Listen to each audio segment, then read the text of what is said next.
दोस्तों, जो चंद्रशेखर आजाद रावण के ऊपर जो लगातार हमले और साजिशें हो जा रही है, इससे पता चल पा रहा है कि वो इंसान का जो कद है वो छोटा नहीं, बहुत बड़ा हो चुका है।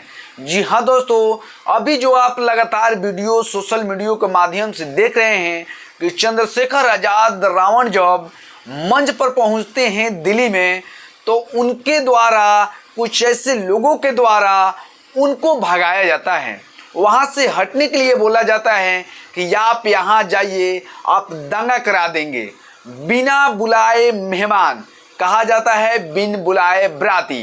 तो इस तरह के उसमें ऐसी मैटर होती हैं और बहुत सारी सोशल मीडिया पर कमेंट देखने को मिलती हैं चंद्रशेखर आजाद रावण के विरोध की। उनको बुलाया नहीं गया और वहाँ पहुँच गए। दोस्तों खैर वो बात छोड़िए, बात आगे बढ़ते हैं। जो ये सारा मामला हुआ, मामला के पीछे किसका हाथ है? हकीकत में दोस्तों ये जो मामला हुआ है इसके पीछे बहुत बड़ा साजिश है, और साजिश मैं स्पष्ट रूप से कह सकता हूं कि बीजेपी द्वारा रचित हुई ये साजिश है। क्योंकि मैं आपको पूरे बायोडाटा के माध्यम से, पूरे प्रूफ के माध्यम से आपको साबित करके दिखाऊंगा कि जो साजिश है बीजेपी के द्वारा कराई गई ये साजिश है। जी हाँ दोस्तों, आप पे उस समय जो घटना हुआ था, लगातार जो चंद्रशेखर आजाद रावण जैसे ही जय भीम बोले और बोलने का चालू किए तो उनका विरोध होना स्टार्ट हो गया। गो चंद्रशेखर इस तरह की नारा लगने लगी, और लोग, बहुत सारे ऐसे लोग थे जो उनको भगाने की कोशिश किए। मैं दावे के साथ कह सकता हूं कि जो वो लोग थे भगाने वाले, कुछ तो लोग मुसलमान थे ही, एक दो जो आरएसएस से पढ़कर सीखे हुए लोग हैं। इसके बावजूद भी उसमें आरएसएस के लोग जाकर टोपी पहनकर वो जाकर गो बैक चंद्रशेखर आजाद रावण का नारा लगाए और बोल रहे हैं कि तुम यहाँ दंगा भड़काने आए हो, तुम यहाँ जय भीम करने आए हो, तुम इस तरह से तुम्हारा हम साजिश को नाकाम कर देंगे।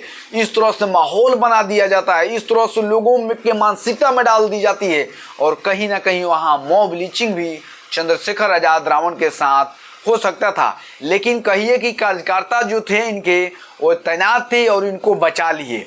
दोस्तों इसके बाद में जैसे ही ये खबर जो है आग की तरह फैली, तो लोगों ने इनके बारे में जानकारी करना चालू कर दिए। उनको शक लगा कि कहीं ना कहीं ये जो बंदा है वो व्यक्ति है, कहीं ना कहीं हमारे समाज के साथ, हमारे लीडरों के साथ धोखाबाजी कर रहा है। ये पहली ऐसी मामला नहीं है दोस्तों, इसके पहले भी आप जानते ही होंगे कि चंद्रशेखर आजाद रावण के ऊपर हमला हुआ था, और हमला में वो बाल बचे, जिनके ऊपर पेट से जो गोली हैं छू कर निकल गई, और वो बाल बचे इस समाज को शासक बनाने के लिए वो जिंदा रह गए। इसके बाद में दोस्तों बहन कुमारी मायावती जी हों, या कहिए कि बिहार के लालू यादव हों, या कहिए कि जगदेव प्रसाद कुशवाहा जी हों, बाबू जगजीवन राम हो, मुलायम सिंह यादव हो, एक कहिए कि तमाम जो हेमंत सोरेन हो, ऐसे तमाम जो दलित बहुजन लीडर हैं उनको साजिश के तहत फंसाने की कोशिश किया जाता है।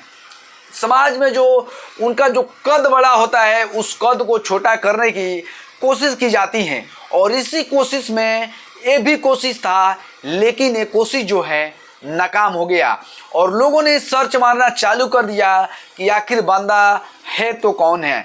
सर्च करने पर पता चला कि बीजेपी और आरएसएस का बहुत बड़ा ये दल्ला है, बहुत बड़ा दलाल है। जी दोस्तों, जिसके नाम जो है शकील सैफिक नाम का एक व्यक्ति है, और ये एक नहीं कई बीजेपी नेताओं से मिल चुका है, उनके साथ इसका उठक बैठक रहता है। नहीं मानिएगा तो आपको बायोडाटा के साथ आपको फोटो दिखाएंगे जो आपको हिला देगा कि किस तरह से बीजेपी का व्यक्ति था और बीजेपी का व्यक्ति है, और लगातार ये लोग साजिश करते हैं।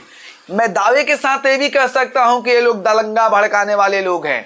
वहां भी दंगा भड़काने की कोशिश कर रहे थे, दलित मुस्लिम में जो गठजोड़ है उसको तोड़ने की कोशिश कर रहे थे, लेकिन जो इनकी चालाकियां थी वो नाकामयाब हो गई, कामयाब नहीं होने दिए लोगों ने। तो दोस्तों आपको कुछ फोटो है आपको दिखाने की कोशिश करूंगा और उसके बारे में बताने की कोशिश करूंगा।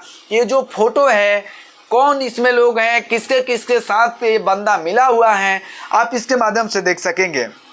सबसे आपसे बात कर दूं कि इसमें बीजेपी के बहुत बड़े बड़े बड़े बड़े बड़े लीडर भी इसमें शामिल है। समझ लीजिए दोस्तों, स्पष्ट रूप से कह सकते हैं इसमें अमित शाह भी हो सकते हैं, इसमें ये भी कह सकते हैं केशव प्रसाद मौर्य भी हो सकते हैं।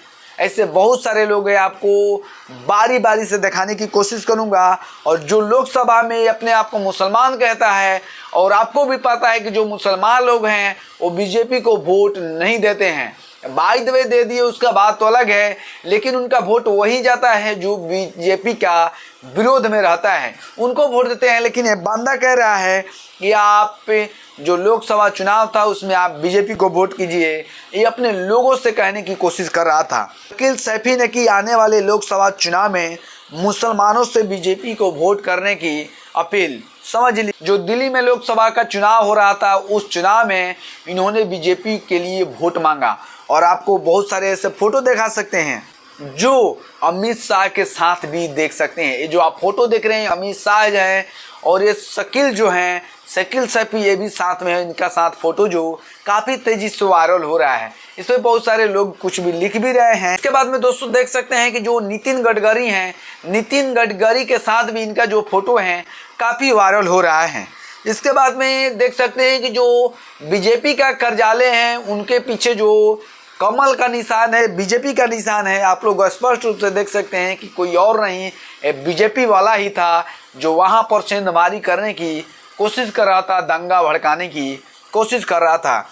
इसके बाद में उसका आदित्यनाथ जोगी के साथ भी फोटो देख सकते हैं, रामदास अठावले के साथ भी देख सकते हैं कि जो बहुजन समाज का सबसे बड़ा दल्ला है, रामदास अठावले के साथ उसका फोटो देख सकते हैं, आदित्यनाथ जोगी के साथ उसका फोटो देख सकते हैं। इसके बाद में नरेंद्र मोदी के हाथों में लिया हुआ इसका तस्वीर भी काफ़ी वायरल हो रही है, काफ़ी दिखाई दे रही है। इसके बाद में जो लाल कृष्ण आडवाणी जी हैं उनके साथ भी इनका फोटो जो है वायरल हो। लाल कृष्ण आडवाणी जो मंदिर जो बाबरी मस्जिद कहा जाता है कि उसको उजाड़ने में उनका बहुत बड़ा योगदान था। उन्होंने रथ यात्रा निकालकर विध्वंस करने की कोशिश की थी बाबरी मस्जिद को, और राम मंदिर बनाने की कोशिश किए थे। इसके बाद में तमाम ऐसे नेता है उनके साथ इनका फोटो जो है वायरल हो रहा है। राजनाथ सिंह हो गए, राजनाथ सिंह के साथ भी इनका जो फोटो है काफ़ी वायरल हो रहा है। इसके साथ में जेपी नड्डा के साथ में और बहुत सारे ऐसे लोग हैं उनके साथ में जो फोटो वायरल हो रहा है। इसके बाद में शहनवाज हुसैन जो है उनके साथ भी इनका जो फोटो है काफ़ी वायरल हो रहा है। और काफ़ी तो इससे स्पष्ट में आ जा रहा है कि किस तरह से लोग दलित मुस्लिम जो गठजोड़ है उसको बिगाड़ने का, उस माहौल को ख़त्म करने की कोशिश कर रहे थे, ताकि इन लोग का मकसद ही होता है कि कुछ इस तरह से उस तरह से कहे, कुछ वोट बैंक इधर से उधर बिगाड़े, इन लोग का साजिश रहता है। इसके बाद में राम भद्राचार्य के साथ आप इसका फोटो देख सकते हैं। समझ लीजिए, राम भद्राचार्य के साथ इसका फोटो देख सकते हैं। इसके बाद में बहुत सारे ऐसे नेता हैं, रामदास अठावले हैं, केशव प्रसाद मौर्य हैं, उनके साथ इनका जो डिप्टी सीएम है आज उत्तर प्रदेश के केशव प्रसाद मौर्य, उनके साथ भी फोटो देख सकते हैं। अमित शाह जो बीजेपी के गृह मंत्रालय के मंत्री हैं, अमित शाह, उनके साथ भी आप स्पष्ट रूप से फोटो देख सकते हैं। तो दोस्तों इससे स्पष्ट हो जा रहा है कि जो व्यक्ति है बीजेपी के आदमी हैं, और कहीं ना कहीं बहुत बड़ा इसमें साजिश थी कि कैसे भी दलित मुस्लिम जो गठजोड़ है उसको ख़त्म किया जाए, क्योंकि इन लोगों को बहुत बड़ा खतरा जो नज़र आ रहा है वो भी चंद्रशेखर आज़ाद रावण से, जो कि उभरता हुआ एक चेहरा है।